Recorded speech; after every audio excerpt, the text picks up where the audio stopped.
या कैसे उसके अधिकारों को डिनाई कर सकता है।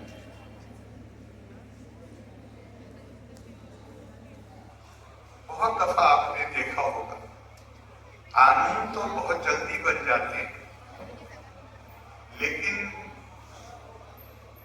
पुरानी आदतों को बदलना बड़ा मुश्किल काम होता है। असल समस्या ये है कि पूरी दुनिया में जितनी संस्कृतियां हैं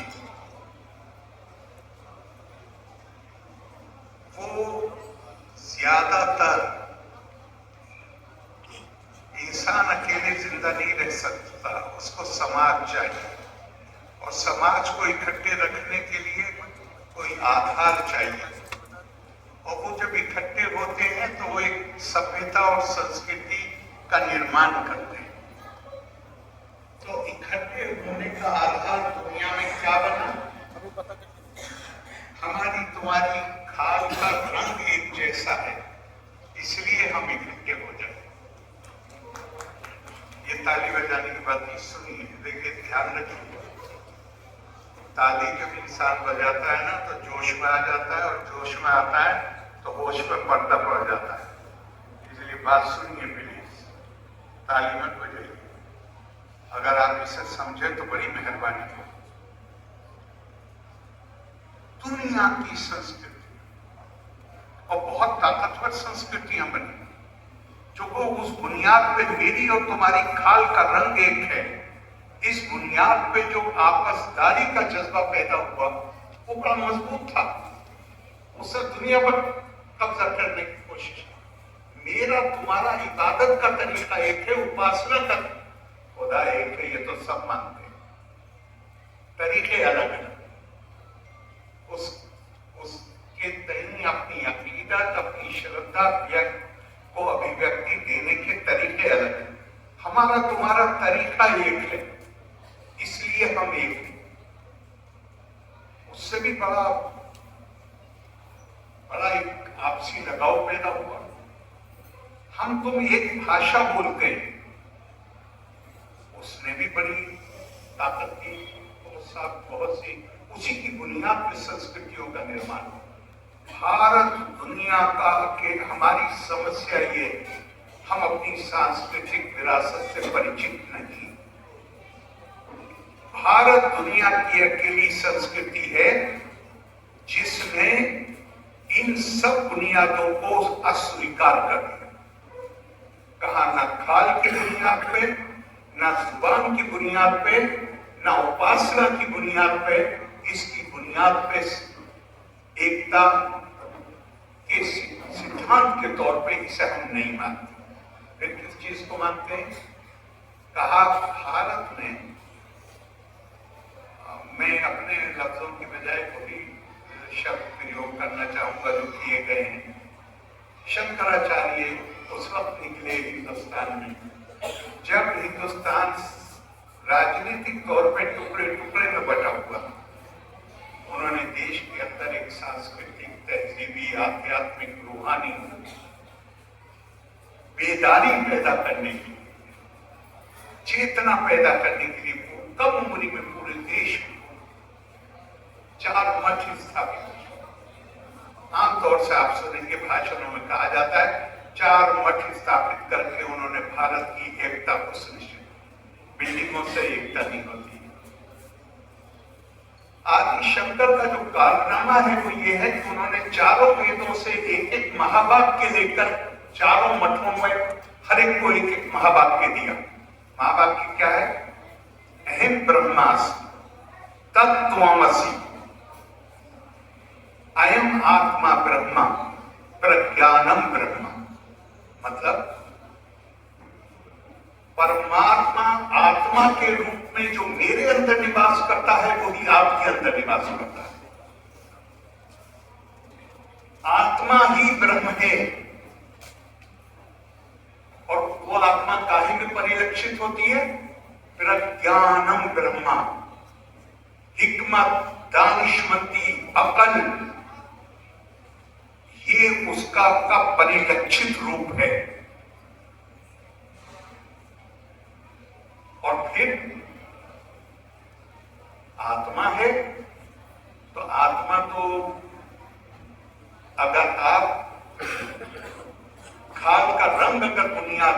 सबकी खाल का रंग एक जैसा नहीं, बहुत से लोग बाहर रह जाते हैं।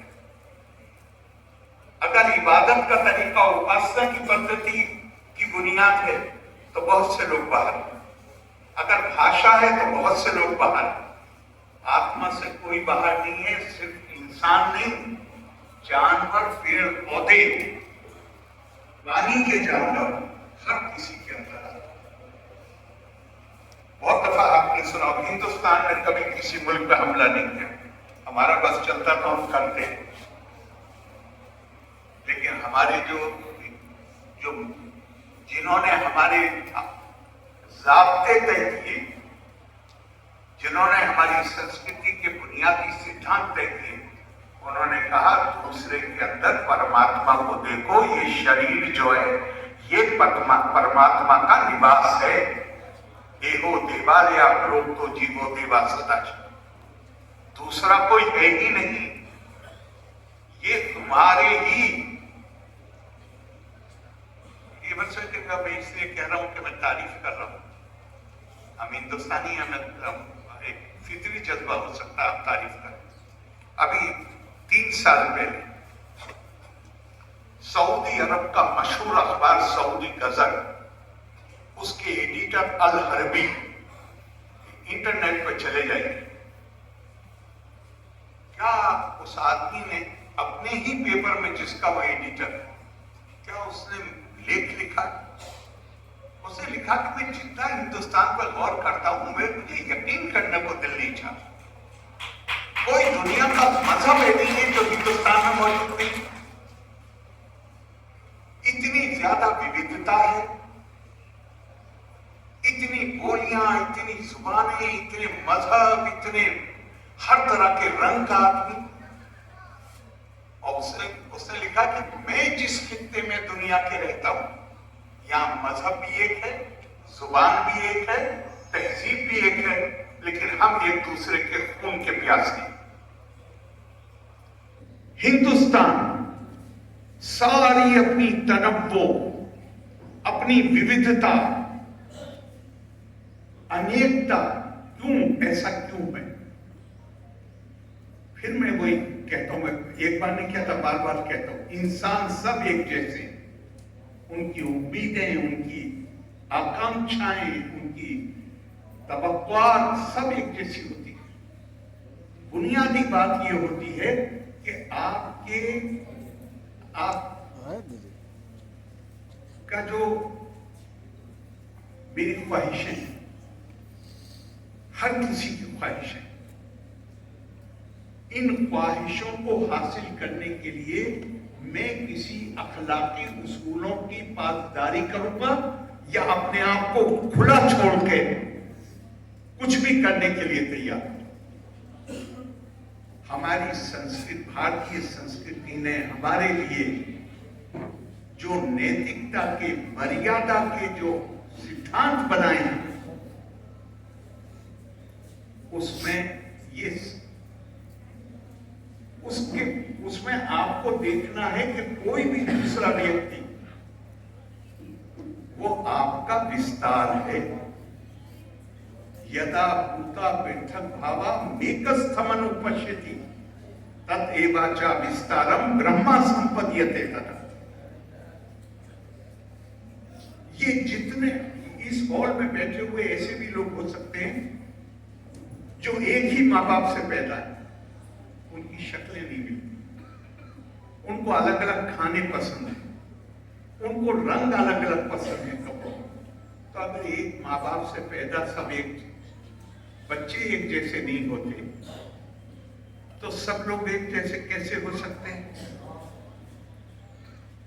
वो बुनियादी उसूल है जो भारतीय संस्कृति ने कहा, ये विविधता जो आज यूनाइटेड नेशंस ने भी माना है कि दुनिया की सबसे पुरानी किताब ऋग्वेद है, और ऋग्वेद की उद्घोषणा क्या है?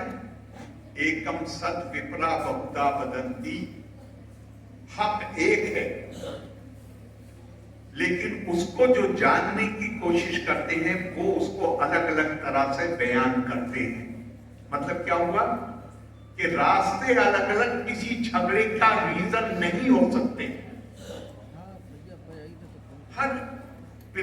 प्रकृति यान्ति भूतानि, हर व्यक्ति को अलग प्रकृति पर पैदा किया गया है और वो उस प्रकृति के अनुसार काम करता है। मुझे पुराने हकीम की एक आयत भी याद आ गई, कुल्लुन यामनु अला शाकिलतिही, ऐलान कर दो हर शख्स वो करता है जिस शाकिलतिही, शाकिलतिही का मतलब है प्रकृति, शाकिलतिही का मतलब है एक जो अंदरूनी इंसान की उसके झुकाव होते हैं, उसके इंक्लिनेशंस होते हैं, हर शख्स उसके मुताबिक काम करता है। तो भारतीय संस्कृति का सारा जोर ये है कि अनेकता जो हमें नजर आती है, जो मैंने कहा कि दो भाई बहन भी या दो भाई भी वो एक जैसे नहीं होते। तो पहली बात जो हमारे महर्षियों ने की हुई थी कि उन्होंने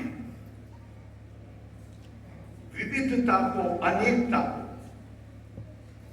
स्वीकार किया एक फितरत के कानून, नैसर्गिक नियम के तौर पर, और फिर कहा कि इसने पर रुक मत जाओ, ये जितनी तुम्हें अनेकता और विविधता नजर आ रही है ये जाहिरी है, इसका एहतराम करो, इसको कबूल करो, लेकिन इस बात को ध्यान से मत हटाना कि इस जाहिरी विभिन्नता के पीछे, ऊपर से नजर आने वाली विभिन्नता के पीछे पूरी एकता, और वो एकता क्या है? हम सब के अंदर आत्मा है और हम उस आत्मा के बंधन से बंधे हुए हैं। महात्मा गांधी को जितना अध्ययन करिए, और अगर हमें थोड़ी बहुत समझ अपनी संस्कृति की है, तो आदमी को इस नतीजे पे पहुंचते देर नहीं लगती कि जिन्हें हम गांधीवादी विचार कहते हैं, वो शब्द महात्मा गांधी के हैं, पर उन शब्दों के पीछे भारत की आत्मा बोलती है। और आप गौर करिए, सिर्फ आपको आजादी नहीं दिलाई महात्मा गांधी ने, आपके यहां उपनिवेशवाद जितना शिकंजा था, उससे बड़ा शिकंजा था साउथ अफ्रीका में। नेल्सन मंडेला का प्रेरणा स्रोत कौन था? बापू। उससे और आगे बढ़ जाइए,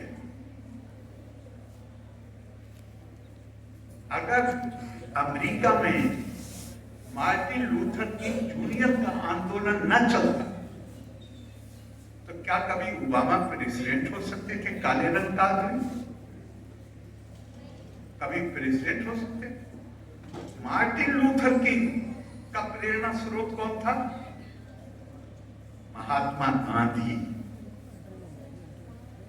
तो सिर्फ भारत या दूसरे भारत के तो थे, उन्होंने हमारे थे वो, लेकिन उन्होंने जो रास्ता दिखाया उससे दुनिया में गुलामी और भेदभाव के शिकार लोगों ने अपनी गुलामी से मुक्ति पाने के लिए और भेदभाव से मुक्ति पाने के लिए उसी रास्ते पे चले जो रास्ता महात्मा गांधी ने दिखाया था। और जादू तो मैं कहता हूं वो है जो सिर चढ़ के बोले। मेरे कहने पे मत जाइएगा, इंटरनेट खोलिए, नेट खोलिए और टाइप कीजिए एस अकबर अली, नहीं एस अकबर अहमद, ये पाकिस्तान के एम्बेसडर थे लंदन, और रिटायरमेंट जब उनका हो गया तो उनकी फॉरेन सर्विस में थे, फाइनली एम्बेसडर। जब रिटायरमेंट हो गया तो बहुत पढ़े लिखे आदमी है, हार्वर्ड यूनिवर्सिटी में पढ़ाने लगे। दूसरा नाम टाइप कीजिए नजम सेठी, जो पाकिस्तान के बहुत बड़े पत्रकार।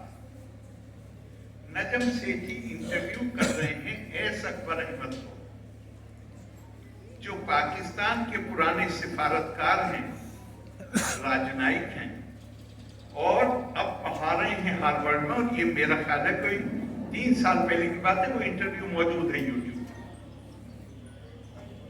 तो अकबर अहमद उनके सवाल के जवाब में कहते हैं कि मेरी क्लास में हर साल 60 के करीब बच्चे होते हैं और मैं पहला दिन उनसे इस पर गुजारता हूं कि मैं दुनिया में जो बड़े नाम हैं, जिनको स्टेट्समैन, हिंदी में साधारण राजनीतिक नहीं बल्कि जिनके पास दूरदृष्टि थी, जिनको दुनिया जानती है, मैं उनके बारे में बच्चों से पूछता हूं। और ये बच्चे कम से कम 60 बच्चे जो हैं, ये कम से कम 25-30 नेशनलिटीज के विभिन्न देशों से आए हुए होते हैं।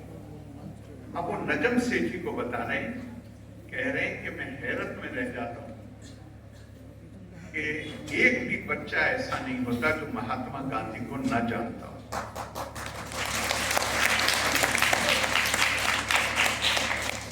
और लगभग 80% ये भी बता देते हैं what Mahatma Gandhi stood for, Mahatma Gandhi के सिद्धांत क्या थे, महात्मा गांधी किन चीजों के लिए पहचाने जाते हैं, ये भी वो तफसील में बता देते हैं।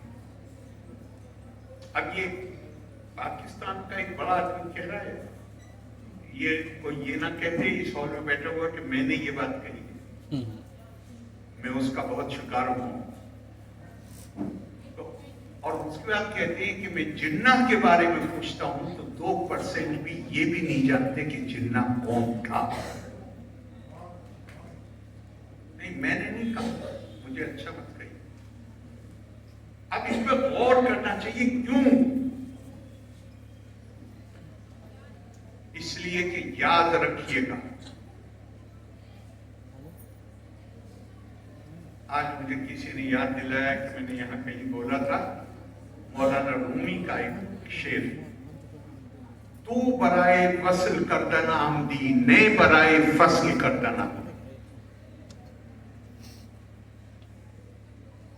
पैगंबरों का तो मिशन ही ये था, और इंसानियत का मकसद ये है कि आप लोगों को नजदीक लाने का काम करें, उनमें दुराव पैदा न करें।